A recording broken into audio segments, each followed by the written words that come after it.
Былтыр атамекен миллиондогон акчаларды чачып шайлоо кылды эле. А быйыл эмнеге эчтеке акча чача албай калдыңар? Анткени район быйыл бербей калды акчаны. Бул биринчиден. Анан кайсы акчаны короттуңар эле былтыр? Жок, жаңыласыз. Жооп бериңиздер. Кайсы акчаларды коротконсуз? Былтыркы кандидаттардын көбү бизнесмендер болгон, акчалуу талапкерлер болгон. Алардын салымынын негизинде коротулган. Былтыркы эбегейсиз акча чачылган эмес. Былтыр деле алынча акча чачылган, коротулган. Быйыл деле мындай өзүнүн алынча кандидаттардын салымынын негизинде акча коротулуп атат. Анан эми баягы эч бир далилиңиз жок туруп эле берген, алган дебиз. Бир нерсе көрсөтүңүз да.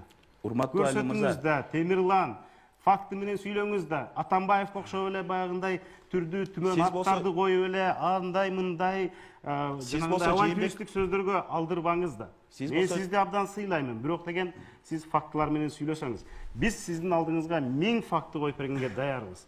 Анан эми баягы өзүңөр өстүрүп, өзүңөр бөпөлөп чоңойткон адамды эми меники эмес деп жеригениңер бул күлкү келерлик нерсе да.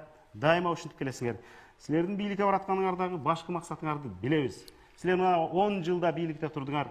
10 жылга жакын убакытта ошондогу бүлүндүргөн нерсеңерди кайра оңдой албайсыңар. Көп нерсени бүлүндүрдүңөр. Анан силердин бийликке бараткандагы бир эле максатыңар бар, ал Сооронбай Жээнбековдон өч алыш эле. Башка максатты көрбөй турам. Эми ушуга чейин кыйратпаган эзди ПК жарымы ураган. Эми кыйратат дегенге ишенич жок. Урматтуу Али мырза, мындайда. Мен Атамбаевге окшошуп калсам, сиз Жээнбековго окшошуп калыптырсыз. Фактыны сурап кайра. Фактыны бергиле. Мына АКК компаниясынын сиз деген маданиятты билиңиздер. Сиз сүйлөп атканда мен бир сөз айткан жокмун. Сизди угуп. Эми сиздин убактыңыз жок калганда мен жана күттүм атайын. Анан башка раунд башталганда мен өзүм убагымда жооп бердим. Мына сиздин маданиятсыздыгыңыздын эсебинен менин убактым кетип атат.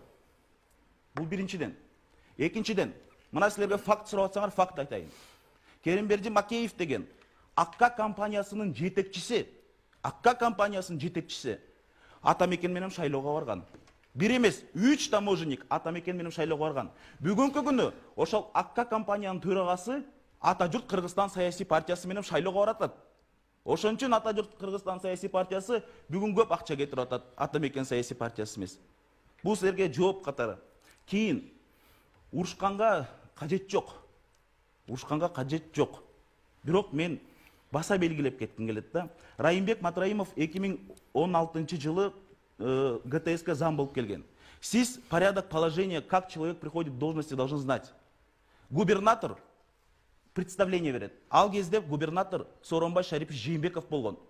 Сиздин байкеңиз ал киши сиздин убактыңыз бүтүп калды. Сиздин убактыңыз бүтүп калды. Ал эми положениеде кандай? Али мырза. Буйрукта кандай жазылат? Али мырза. Али Нурмаматович, ваше время же вышло. Вактыңыз.